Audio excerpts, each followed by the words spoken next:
আসসালামু আলাইকুম ভাইয়ারা আপুরা কেমন আছেন? আশা করি ভালো আছেন। আমি আলহামদুলিল্লাহ ভালো আছি। আজকে আমি চিটা রুটি কীভাবে বানাই সেটা আপনাদের কাছে শেয়ার করব। এই তো আমি চাল ব্লান্ড করে নিলাম।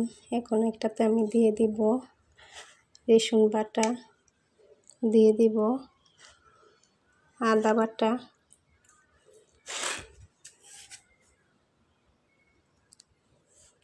দিয়ে দেব একটু হলুদের গুঁড়ো। আমার আবার চিটা রুটিটা সাদা ভালো লাগে না, আমি একটু হলুদের গুঁড়ো দিয়ে দিব আমি সাদা সয়াবিন তেল। কারণ সয়াবিন তেল মানুষে কড়াইতে দেয়, আমি কড়াইতে দিই না, আমি গুলাতে দিয়ে দিই। এই তো দিয়ে দিলাম আমি তেল, কড়াইতে একটুও লাগবে না, আমি গুলাতে দিয়ে দিই। এটা এখন আমি এটাকে মিক্সড করে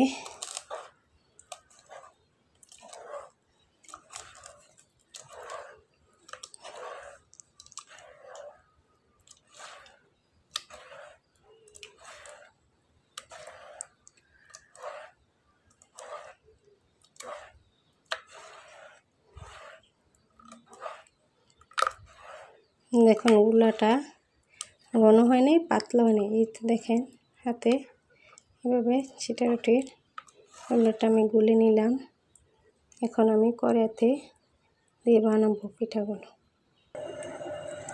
এখন আমি কড়াইতে চুলাতে কড়াই দিয়েছি।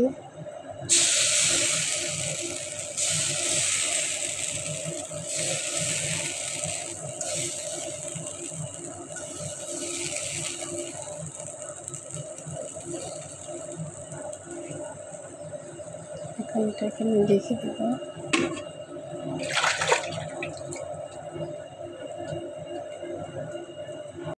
দেখালি কড়াইটার দরকার দাঁড়ায়।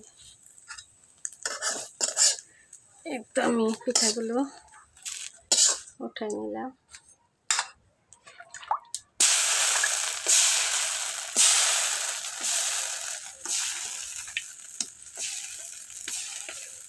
তেল দিলে গোলাতে আর তেল দিতে হয় না, একবারে আমি তেল দিয়ে দিচ্ছি।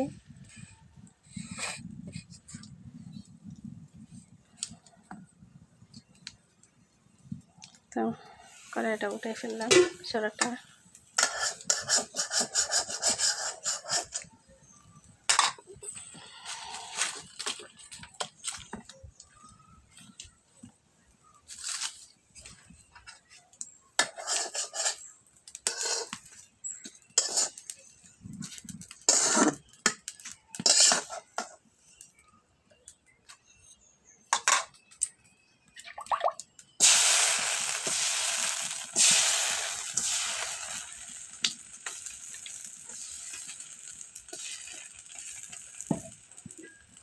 রেখে দিলাম।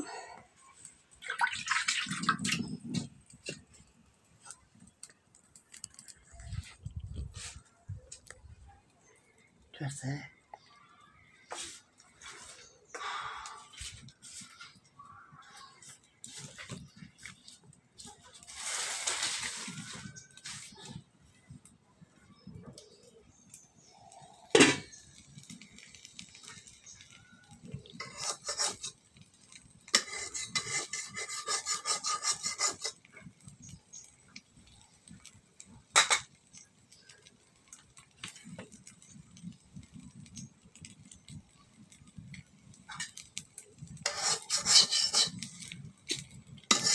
মাশাআল্লাহ।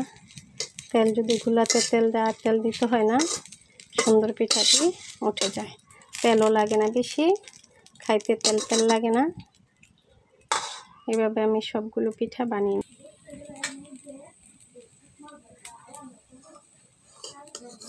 দেখেন। তেল না দিলে, কড়াইতে তেল দিলে পিঠাগুলো তেল তেল হয়, সুন্দর হয় না। আর আমি গুলাতে তেল দেওয়াতে সেটা কত সুন্দর উঠে যায়। আমি এক এক করে সবগুলো পিঠা বানিয়ে নিলাম। দেখেন মাশাআল্লাহ, সবগুলো চিটা রুটি কীরকম হয়েছে।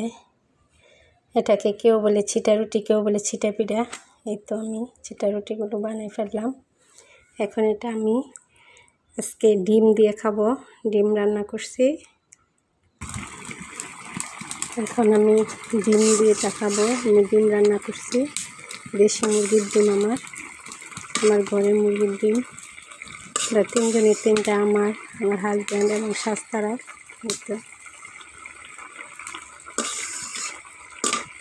ডিম দিয়ে রান্না করছি, ডিম।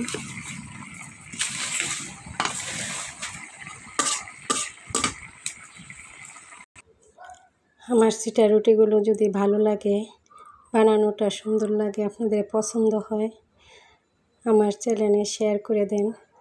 আর যারা নতুন তারা আমার চ্যানেলে সাবস্ক্রাইব করবেন। এখন আসি, আল্লাহ হাফেজ।